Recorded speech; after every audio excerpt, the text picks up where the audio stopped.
کہ حضرت مسیح علیہ السلام نے اب اپنی دعوت کا آغاز کر دیا ہے۔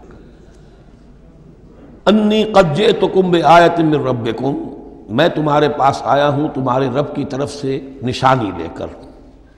انی اخلق لکم من الطین کہیئۃ الطیر، کہ میں تمہارے سامنے یا تمہارے لیے بناتا ہوں گارے سے ایک پرندے کی شکل، فانفخ فیہ، پھر میں اس میں پھونک مارتا ہوں، فیکون طیرا باذن اللہ، تو وہ بن جاتا ہے اڑتا ہوا پرندہ اللہ کے حکم سے۔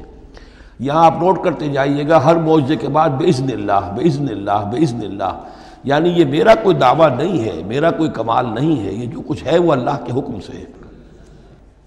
وَأُبْرِئُ الْأَكْمَحَ وَالْأَبْرَصَ وَأُحْيِي الْمَوْتَىٰ بِإِذْنِ اللَّهِ، اور میں شفا دے دیتا ہوں مادرزاد اندھے کو بھی اور کوڑھی کو بھی، اور میں مردہ کو زندہ کر دیتا ہوں بِإِذْنِ اللَّهِ، اللہ کے حکم سے۔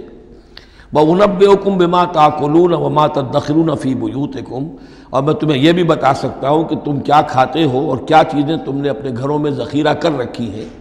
إِنَّ فِي ذَلِكَ لَآیَةً لَکُم، اس میں تمام چیزوں میں تمہارے لیے نشانی ہے، ان کنتم مومنین، اگر تم ایمان والے ہو یا ایمان لانا چاہو، یعنی یہ کہ اپنی رسالت کے صداقت اور حقانیت کے دلیل کے طور پر یہ معجزات پیش فرمائے۔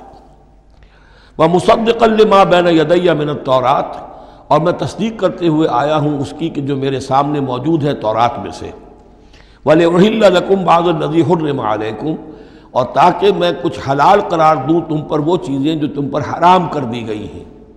یہ اصل میں اشارہ ہے سبت کے حکم کے بارے میں، کہ جیسے ہمارے ہاں بھی بعض جو مذہبی مزاج کے لوگ ہوتے ہیں ان میں پھر بڑی سختی پیدا ہو جاتی ہے، غلو کرتے چلے جاتے ہیں دین کے احکام میں۔ تو سبت کے حکم میں یہودیوں نے اس حد تک غلو کر لیا تھا کہ کسی مریض کو دعا کرنا اس کے لیے کہ اللہ اس کو شفا دے دے، یہ بھی نہیں کرنا، کچھ نہیں کرنا، کوئی کام، گویا کہ یہ بھی دنیا کا کام ہے۔ لہذا اس کی ایک انتہا تک وہ پہنچ گئے تھے جن کو آ کے حضرت مسیح علیہ السلام نے پھر اس کی وضاحت کی کہ یہ چیز کے اس کی تقاضوں میں شامل نہیں ہے۔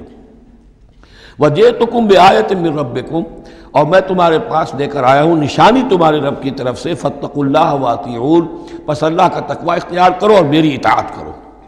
إِنَّ اللَّهَ رَبِّي وَرَبُّكُمْ فَاعْبُدُوهُ، یقیناً اللہ ہی میرا بھی رب ہے اور تمہارا بھی رب ہے، پس اسی کی بندگی کرو۔